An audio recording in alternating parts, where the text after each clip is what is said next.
Je suis Marie-Francine Réguillienne, je suis psychiatre et j'ai écrit en 1998 un livre intitulé Le harcèlement moral qui a été à l'origine de la loi sur le harcèlement moral en France.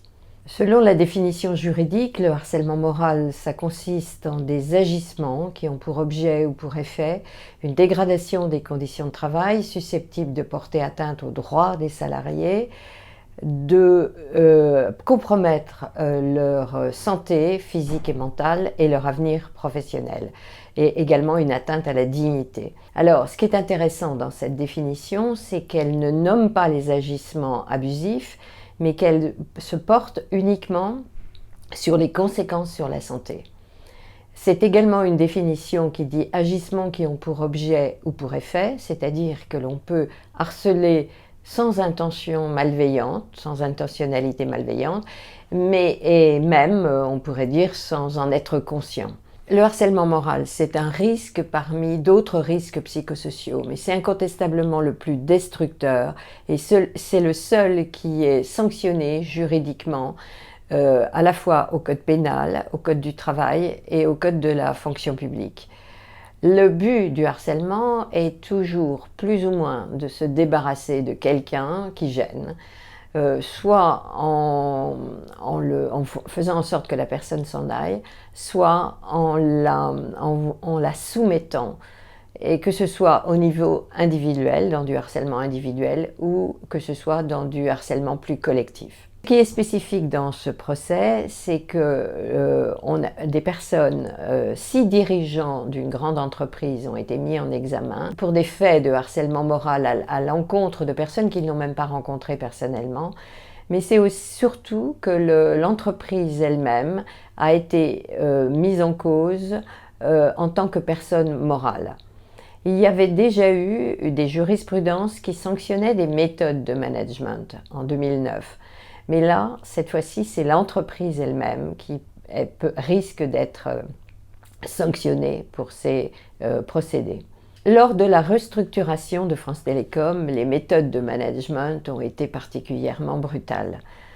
La direction voulait faire partir 20 000 agents et voulait déplacer sur des postes plus conformes à l'intérêt de l'entreprise un certain nombre d'autres agents.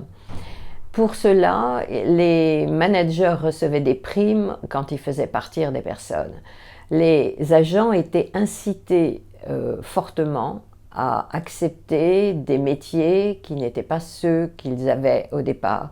Et ceux dont les métiers étaient jugés inutiles ou pas prioritaires pouvaient être mutés à 400 km de là, ou pouvaient, ce qui est arrivé à plusieurs de mes patients, de se retrouver oubliés lors d'un déménagement sur un plateau où il n'y avait ni téléphone ni ordinateur.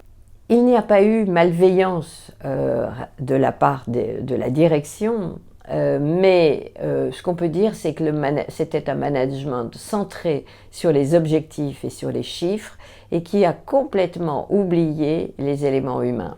La direction ne pouvait pas dire qu'il n'était pas au courant des conséquences de la dégradation de la santé des salariés, puisqu'ils avaient été alertés à plusieurs reprises par les médecins du travail, par les syndicats et aussi par l'inspection du travail.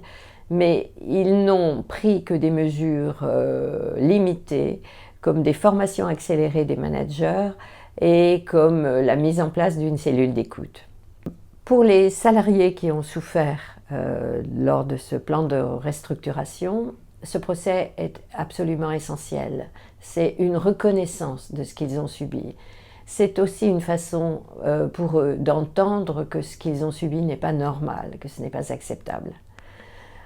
Sur le plan plus général, ce procès n'est pas le procès de personnes, d'individus ou même d'une entreprise. C'est le procès de méthode de management lors des restructurations qui privilégie la performance aux dépens de la santé des personnes. Ce procès pourrait faire jurisprudence et alerter les entreprises aux conséquences qu'ils peuvent avoir pour leur entreprise s'ils utilisent des procédés trop brutaux lors des restructurations.